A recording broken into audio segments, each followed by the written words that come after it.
व्यासेन ग्रथितां पुराणमुनिना मध्ये महाभारतम् अद्वैतामृतवर्षिणीं भगवतीम् अष्टादशाध्यायिनीम् अम्ब त्वामनुसन्दधामि भगवद्गीते भवद्वेषिणीम्। মঞ্চে উপস্থিত পুজোর মহারাজকে আমার পূর্ণ নারায়ণ এবং আন্তরিক শ্রদ্ধা জানাই। সম্মুখে উপস্থিত আমার প্রিয় দেশবাসী পুত্র এবং কন্যাগণ, আজকে আমরা একটি বিশেষ উদ্দেশ্যে এখানে সকলে সমবেত হয়েছি। সেই বিশেষ উদ্দেশ্যটির যেটি মূল কারণ, প্রাণ কেন্দ্র, সেটি হচ্ছে শ্রীমদ্ ভগবদ গীতাকে কেন্দ্র করে। তাই একদিকে যেমন নিজেকে অনেক সৌভাগ্যবতী বলে মনে হচ্ছে, আবার অন্যদিকে নিজেকে দুর্ভাগ্যবতী বলেও মনে হচ্ছে। কেন দুটো মনে হচ্ছে, দুটোই আমি আপনাদের কাছে বলব। সৌভাগ্যবতী এই জন্যই মনে হচ্ছে যে আমাদের আলোচনার বিষয় গীতা, শ্রীমদ্ ভগবদ গীতা, যেটি হচ্ছে স্বয়ং ভগবান শ্রীকৃষ্ণের মুখ নিঃসৃত বাণী। সেই বাণীর মধ্যে রয়েছে অসীম শক্তি। সেই ভগবদ গীতার একটি শ্লোক, একটি অংশ, শ্রীকৃষ্ণের নাম একবার যেখানে উচ্চারিত হয়, যিনি উচ্চারণ করেন, যারা শ্রবণ করেন, প্রত্যেকের মন, প্রাণ, সত্তা পবিত্র হয়ে যায়, সেই ভূমি পবিত্র হয়ে যায়, সেই ক্ষেত্র, সেই বাতাবরণ, এনভায়রনমেন্ট একটা পবিত্র ভাইব্রেশনে পরিপূর্ণ হয়ে যায়। আমাদের মন, প্রাণ, সত্তা, অন্তরাত্মা পবিত্র হয়ে যায়। তাই সেই ভগবদ গীতার কথা বলবার জন্য এখানে আমরা এসেছি, সমবেত হয়েছি। এই কারণে আমরা সকলে সৌভাগ্যবান, সৌভাগ্যবতী। আবার আরেক দিকে নিজেদের যেন দুর্ভাগ্য আমাদের গ্রাস করেছে মনে হচ্ছে। কেন? যদি আমরা সমাজের দিকে তাকাই, সমাজের দিকে যদি আমরা অবলোকন করি, দেখব যে সমাজের অবক্ষয়, সমাজের আদর্শহীনতা, সমাজ যেন অকুল পথে চলেছে। আজকে পশ্চিমী দেশগুলিতে, সেখানে ভারতবর্ষের যে আদর্শ, যোগা, এইগুলো তারা গ্রহণ করছে। কারণ তারা বুঝেছে ভারতবর্ষের আদর্শই আমাদের জীবনকে পরিপূর্ণতা দিতে পারে। অথচ আমাদের এখানে যারা ইয়াং জেনারেশন, ছোট ছোট ছেলে মেয়েরা, তারা আমাদের আদর্শ, আমাদের ঐতিহ্য, আমাদের পরম্পরা সব ভুলে গিয়ে তারা অন্ধভাবে ওয়েস্টার্ন কালচারকে অনুকরণ করার জন্য যারা মস্ত হয়ে উঠেছে। বেশভূষা থেকে শুরু করে, খাদ্য থেকে শুরু করে, আচার আচরণ থেকে শুরু করে, কথাবার্তা, সমস্ত কিছু যেন পাশ্চাত্য দেশকে অনুকরণ করার যেন আমাদের জীবনের উদ্দেশ্য। অথচ আমাদের যে ঐতিহ্য, শ্রীমদ্ ভগবদ গীতা, যেটি ভগবানের মুখ থেকে নিঃসৃত হয়েছিল 5152 বছরের কিছু বেশি সময়ের আগে, সেই যে ঐতিহ্য, যেটি পুরাতন অথচ চিরনবীন, চিরনতুন, প্রতিদিনে প্রতি মুহূর্তে আমাদেরকে পথ দেখায়। আমরা যদি আজকে সমাজকে দেখি, আমরা কি দেখবো? দেখছি যে সব ঋতু হ্রাস করে ফেলেছে। কাম, ক্রোধ, লোভ, মোহ, মদ, মাৎসর্য এইগুলো বশীভূত হয়ে পড়েছি আমরা। কামের দ্বারা আমরা নিজেদেরকে যেন মিলিয়ে দিয়েছি, অথচ কোনটা আমাদের পক্ষে কল্যাণকারী, কোনটা আমাদের পক্ষে ক্ষতিকারক এইটা বুঝবার, এইটা পৃথকীকরণ করবার, বিবেক করবার সামর্থ্য যেন আমরা হারিয়ে ফেলেছি। চটজলদি একটু ভোগ সুখের পেছনে আমরা ছুটে বেড়াচ্ছি। আমরা ভুলে যাচ্ছি আমাদের জীবনের কি আদর্শ, আমাদের জীবনের কি উদ্দেশ্য। দেখি পথ দেখিয়েছেন স্বয়ং ভগবান শ্রী রামচন্দ্র, মর্যাদা পুরুষোত্তম, স্বয়ং ভগবান শ্রীকৃষ্ণ, স্বয়ং শ্রী চৈতন্য মহাপ্রভু, অনেক অনেক মহাপুরুষ। আর বর্তমান যুগে শ্রী রামকৃষ্ণ, মা সারদা দেবী, স্বামী বিবেকানন্দ, ভারত সেবাশ্রম সংঘের যিনি প্রাণ পুরুষ প্রণবানন্দজি আমাদের পথ দেখিয়ে গেছে।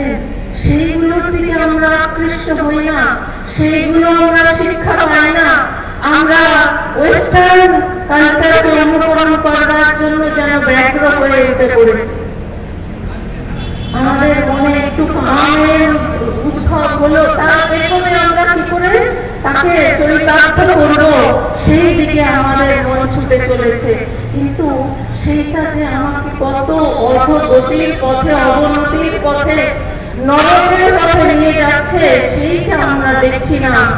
এই যত সমাজের সমস্যা, সব সমস্যার সমাধানের চাবিকাঠি রয়েছে শ্রীমদ্ ভগবদ গীতাতে। আমরা যখন মেট্রো স্টেশনে যাতায়াত করি মেট্রোতে, তখন দেখা যায় ট্রেন আসতে হয়তো 5 মিনিট 2 মিনিট বাকি আছে। দেখা যাচ্ছে যে সকলে ওই সময়টা মোবাইল খুলে দাঁড়িয়ে রয়েছে, কিন্তু আমাদের কারোর পকেটে একটি ছোট্ট পকেট গীতা নেই। আমরা কেউ একবার সেই পকেট থেকে গীতা বার করে একটা শ্লোকের অর্থ অংশ, শিখি অংশ দেখছি না, উঠছি না, জানছি না, জ্ঞান আহরণ করছি না, আমাদের জীবনের সমস্যার সমাধানের চাবি খুঁজছি না। আমরা কি খুঁজছি? চটজলদি কিছু চটজলদি বিষয়ের, যেগুলো আমাদের কোনো উন্নতি করতে দেবে না। হ্যাঁ, অবশ্যই তাই বলে আমরা মোবাইল ব্যবহার করবো না সেটা বলা হচ্ছে না। যেটি দরকারি, যেটি প্রয়োজনীয়, সেটি তো অবশ্যই করতে হবে। কিন্তু আমাদের মনে রাখতে হবে স্বামী বিবেকানন্দের কথা, যে life is not for enjoyment. তুমি জন্ম থেকেই বলি প্রদত্ত, এই কথা আমাদের মনে রাখতে হবে। আমাদের জীবনকে সেইভাবে গঠন করতে হবে। আজকে দেখা যাচ্ছে সমাজে যেটি অল্প কিছুদিনের মধ্যে আমি দুটিতে ঘটনা শুনলাম, যে একটি ছেলেরা তারা বিবাহ করছে বিবাহিত মহিলাকে। আশ্চর্য শুনে আমার ভীষণ আশ্চর্য লাগলো। আরে, আমাদের কি মেয়ে নেই? বিয়ে করার জন্য কি কোনো মেয়ে নেই? একটা বিবাহিত স্ত্রীকে আমাদের বিয়ে করতে হবে। আমরা জানি যে পরস্ত্রী মাতৃ সমান, তাকে মায়ের মতো, বোনের মতো দৃষ্টিতে দেখতে হবে। অথচ আমাদের দৃষ্টি কোথায় নেমে গেছে? এতে আমার নিজের যেমন ক্ষতি হচ্ছে, অন্যের ক্ষতি হচ্ছে। সেই মায়ের একটি ছোট শিশু কন্যা আছে, সে কি শিক্ষা পাচ্ছে? যে আমার মা আমার বাবাকে ছেড়ে আরেকজনকে বিয়ে করেছে, তারপরে আবার সে কিছুদিন পরে তাকে ছেড়ে দিয়ে আরেকজনকে বিয়ে করছে। এটা কি আমাদের ভারতবর্ষের আদর্শ? এটা কি আমাদের ভারতবর্ষের মহিয়সী নারীর শিক্ষা? আমাদের আদর্শ মহিয়সী নারী সেই গান্ধী, মৈত্রী, অরুন্ধতী দেবী, সীতা, সাবিত্রী, দময়ন্তী।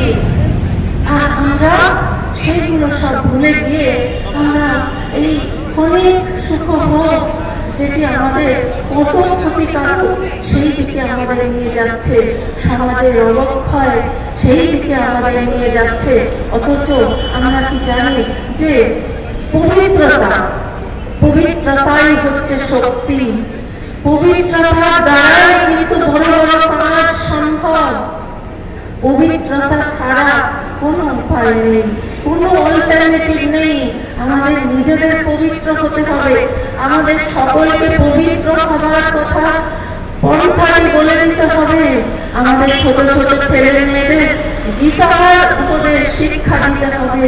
আমরা আমাদের এইসব কাম ক্রোধ লোভ মোহ মদ মাৎসর্য ষড়রিপুর বশবর্তী হয়ে আমাদের পবিত্রতা যেন আমরা দিন দিন হারিয়ে ফেলছি। তার ফলে অনেকে বলে গীতা বলে পড়ে বুঝতে পারি না। কেন বুঝতে পারছি না? কারণ ওই সমস্ত অশুভ জিনিসগুলো আমাদের যে জ্ঞান তাকে আচ্ছাদিত করে রেখেছে, তাকে বোঝবার ক্ষমতা তার উপরে আবরণ এনে দিচ্ছে। তাই আমরা সেগুলো বুঝতে পারছি না। তাই আমাদের কি করতে হবে? পবিত্র জীবন যাপন করতে হবে। অনেকে বলে যে ক্রোধ, আমার খুব ক্রোধ, কিন্তু ক্রোধকে কি করে সংযম করতে হয় সেইটি জানি না। সেইটি আছে, তার চাবিকাঠি আছে শ্রীমদ্ ভগবদ্ গীতাতে, শ্রীকৃষ্ণের বাণীতে। সেই দিকে আমরা যদি দৃষ্টিপাত করি, আমাদের জীবনের সমস্ত সমস্যার সমাধানের চাবিকাঠি আমরা সেখানে পাব। লোভ, তারপরে হচ্ছে লোভ। আজকে আমরা সমাজে দেখি লোভীর সংখ্যা এত বেড়ে গেছে যে অন্যের একটুখানি সম্পত্তি কি করে আমি ছিনিয়ে নেব, অন্যের ধন সম্পদ, অন্যের যা কিছু আছে আমি কি করে ছিনিয়ে নেব। আমি নিজেকে সমাজ থেকে একটি আলাদা সত্তা হিসেবে নিজেকে যেন মনে করছি। আমি কি করে সুখী হব? আরে অন্যের যদি সুখী হয় তাতেই তো আমার সুখ। এইটা আমরা ভুলে গেছি। আমি এত আত্মকেন্দ্রিক হয়ে গেছি, শুধু নিজের সুখ, নিজের চিন্তা এটাই আমাকে গ্রাস করে ফেলেছে। অন্যের ধন সম্পদ ছিনিয়ে নিতে আমার একটু দ্বিধা হচ্ছে না। লোভ আমাদের এত পেয়ে বসেছে। আজকে আমরা দেখি যে কোর্টে যত কেস ম্যাক্সিমাম এইগুলো হচ্ছে অন্যের জিনিস কি করে হাতিয়ে নেবে। এইগুলো কেন হচ্ছে? এক্সেসিভ গ্রিড, অসম্ভব পরিমাণে লোভ, এইটা আমাদের কিন্তু নিয়ে যাচ্ছে অধোগতির দিকে। ভগবান শ্রীকৃষ্ণ গীতাতে বলছেন যে কাম ক্রোধ লোভ এই তিনটি হচ্ছে নরকের দ্বার। এইটি আমাদের নরকের দিকে নিয়ে যাচ্ছে। আমরা অন্যকে মেরে ধরে বঞ্চনা করে ঠকিয়ে আমরা জিনিস নিয়ে নিলাম লোভের বশবর্তী হয়ে, কিন্তু তারপরে আমি কি শান্তি পাবো? শান্তিটা কিন্তু টাকা পয়সা ধন দৌলত দিয়ে সেখান থেকে পাওয়া যায় না। হয়তো আমাদের জীবনে কিছু লাক্সারি আসতে পারে, কিন্তু সেটি আমাদের প্রকৃত সুখ শান্তি আনন্দ দিতে পারে না। প্রকৃত সুখ শান্তি আনন্দ আছে আমাদের ভেতরে, আমাদের অন্তরাত্মায়। তাহলে এইরকম যদি আমরা রিপুর বশবর্তী হই, তাহলে আমাদের জীবনটাও যেমন অশান্তিতে পূর্ণ হয়ে যাবে, আর পরবর্তী জীবনের কথা তো আর কি বলবার আছে, সেটি আর ভগবান শ্রীকৃষ্ণই বলে দিয়েছে। নরকের দ্বার, কাম ক্রোধ লোভ, এই তিনটি হচ্ছে নরকের দ্বার। পরজন্মে নরকের জন্য যেন আমরা প্রস্তুত থাকতে পারি। তারপরে মোহ, অ্যাটাচমেন্ট, কোনো একটা কিছুর জন্য আমাদের একটা মরিয়া ভাব, তার প্রতি আমাদের এত এত আসক্তি, এইগুলো কি করে আমরা জয় করবো? অনেক সময় মনে হয়েছে হ্যাঁ আমি এটা ঠিক কাজ করছি না, কিন্তু কিভাবে আমি এটাকে জয় করবো সেই পথটি আমি জানি না। সেই পথটি জিজ্ঞেস করতেও অন্যকে লজ্জা বোধ হয়, কারণ আমি নিজেকে একটা বড় কিছু মনে করি। আমি একটা অন্য কাউকে জিজ্ঞেস করবো, তাতে যেন আমার মনে হয় আমার সম্মান ক্ষুণ্ণ হবে না, তাতে সম্মান ক্ষুণ্ণ হয় না, তাতে কিন্তু নিজের অভিমান নষ্ট হয়, সেটাতে কিন্তু আমরা আমাদের উন্নতির দিকে এগিয়ে যেতে পারি। মাৎসর্য, মদ যেটি হচ্ছে এই সমস্ত অধোগতির দিকে নিয়ে যায়, এই মদ মাংস যে সবের দ্বারা মানুষ ত্যাগ করতে প্রস্তুত হয় না, সেই হচ্ছে মদ। সেই কি পরিণাম কি জানেন? আজকে আমরা দেখি যে একটি ভালো খাদ্য, দুধ পান করার জন্য আমাদের রুচি হয় না, অথচ মদের দোকানে আপনার দেখুন কাঁচার মধ্যে সেখানে লাইন দিয়ে লোকেরা মদ কিনছে, কি আশ্চর্য দেখুন। অথচ যেটি খেলে কি হয়, তার যে মনুষ্যত্ব সেটাও হারিয়ে ফেলে, সে তার নাম যা সেটাও ভুলে যায়। সে তখন কি বলে, সে নেশায় আচ্ছন্ন হয়ে বলে I am the president of India. আর এটা তো গেল বর্তমান জীবনে, আর পরবর্তী জীবনে তার পশুজনিতে জন্ম হবে। আমরা কি জানি আমরা যে কর্মগুলো করছি তার পরিণাম কি? সেইগুলো জানতে হলে আমাদের গীতা পাঠ অবশ্যই প্রয়োজনীয়। সেই জন্য আরেকটা হচ্ছে মাৎসর্য, সেটি হচ্ছে অপরের উন্নতি দেখে ঈর্ষা। অপরের উন্নতি দেখলে, অপরের ভালো দেখলে তাতে তো আমাদের আনন্দিত হওয়ার কথা, মুদিত হওয়ার কথা। তাহলে তো সেই আনন্দের ভাগে আমিও হব, আর সঙ্গে সঙ্গে আমারও উন্নতি হবে। অন্যের উন্নতি দেখে যদি আমি আনন্দ পাই, আমার উন্নতি নিশ্চিত। আমার উন্নতির জন্য আমাকে আলাদাভাবে প্রয়াস করার প্রয়োজন হবে না। কিন্তু কর্মের বিধান আমরা জানি না, তাই আমরা অন্যের উন্নতি দেখে ঈর্ষান্বিত হই। কিন্তু ঈর্ষা কি ভীষণ পরিণাম। ঈর্ষাকে বলা হয় সর্বতুল্য সাপ, যেমন সে ফোঁস ফোঁস করে এসে দাস করে কামড়ে দেয়, সেই রকম বিষ ফেলে দেয়, সেই পরিণাম দেয়।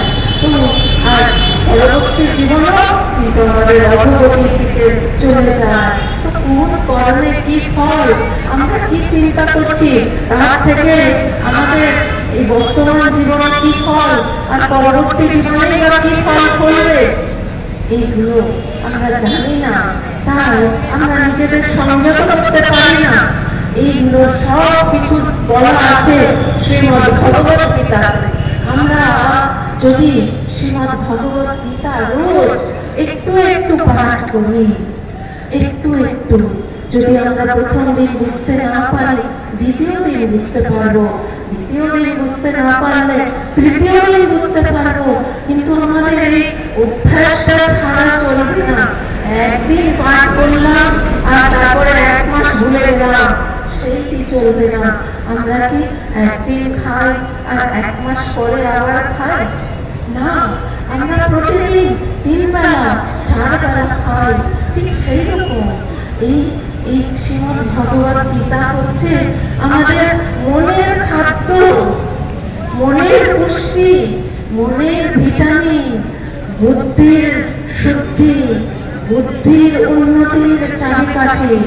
তাই আমাদের সকলকে প্রতিদিন গীতা পাঠ করতে হবে।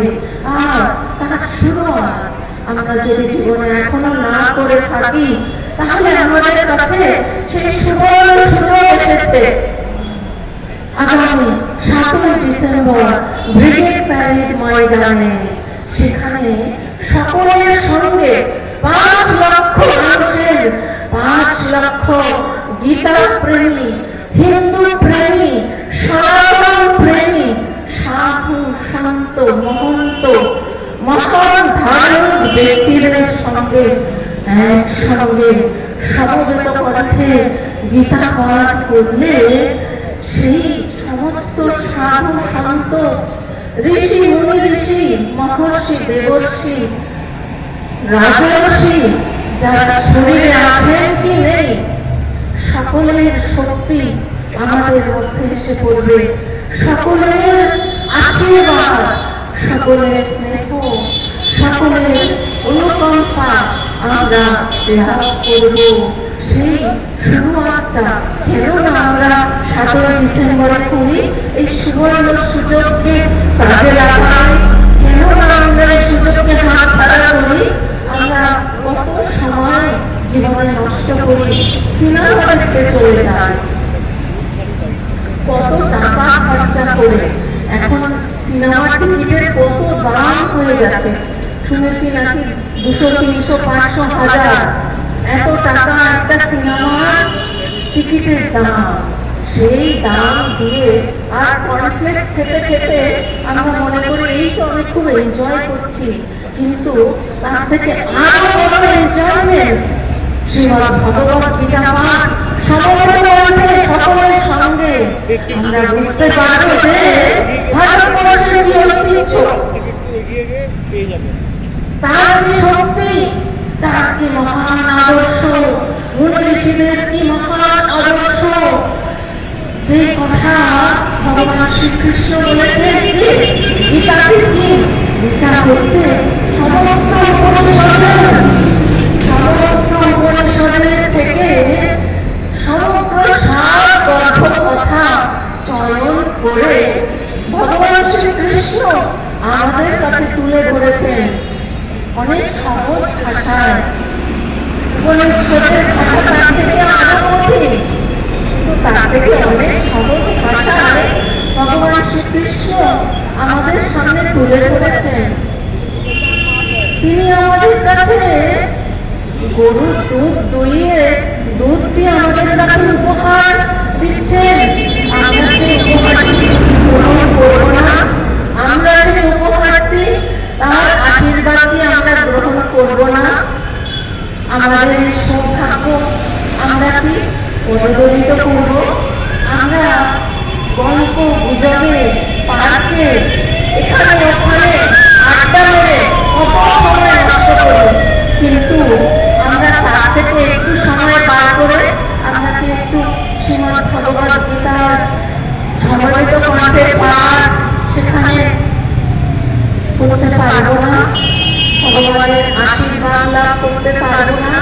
আমাদের হিন্দু সনাতন ধর্মের ঐতিহ্যকে আমরা অনুভব করতে পারবো না?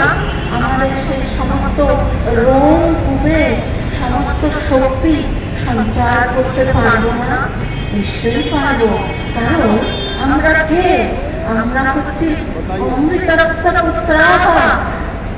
স্বামী বিবেকানন্দ বলছেন যে তোমরা নিজেকে দিন এইসব ভাবছ। শ্রীমদ্ ভগবত গীতাতেও বলছেন যে অর্জুন, তুমি জানো না তুমি কে, আমরা আগেও ছিলাম না, ভবিষ্যতেও থাকবো না। এই যারা যুদ্ধ করছে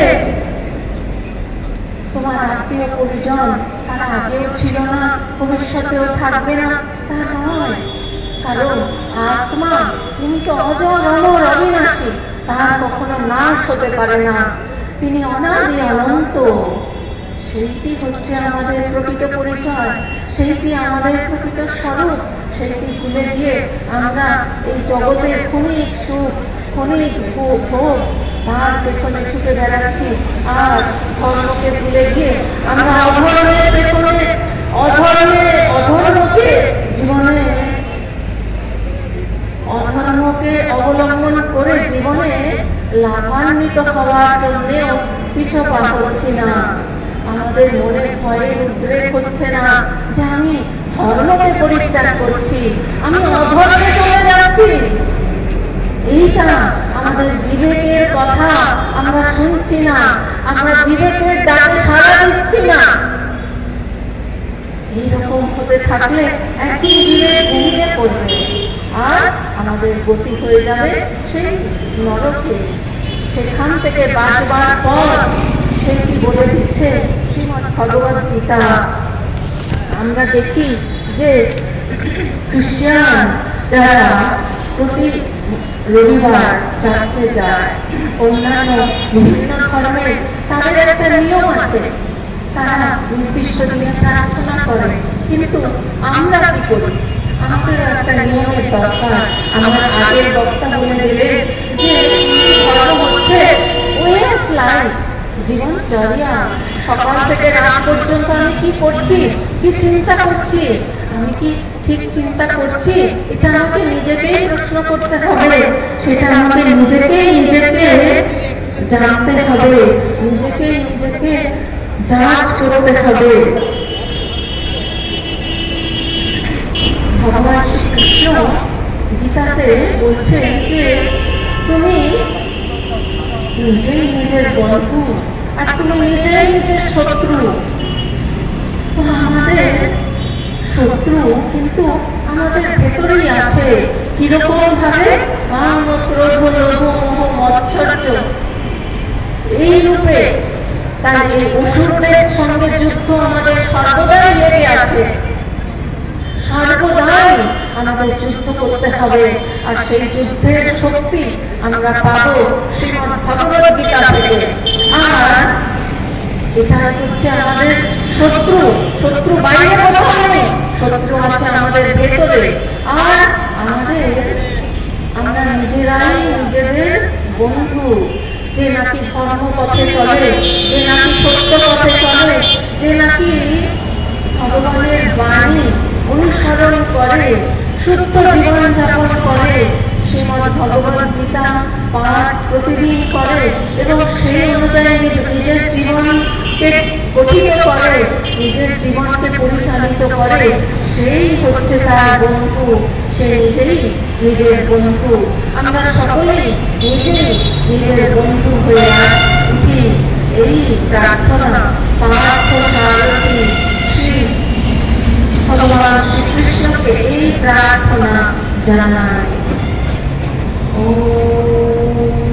পূর্ণমদ পূর্ণমিদম পূর্ণাৎ পূর্ণমুদচ্যতে পূর্ণস্য পূর্ণমাদায় পূর্ণমেবাবশিষ্যতে। ওম শান্তি শান্তি শান্তি। হরি ওম তৎসৎ। শ্রী রামকৃষ্ণার্পণমস্তু।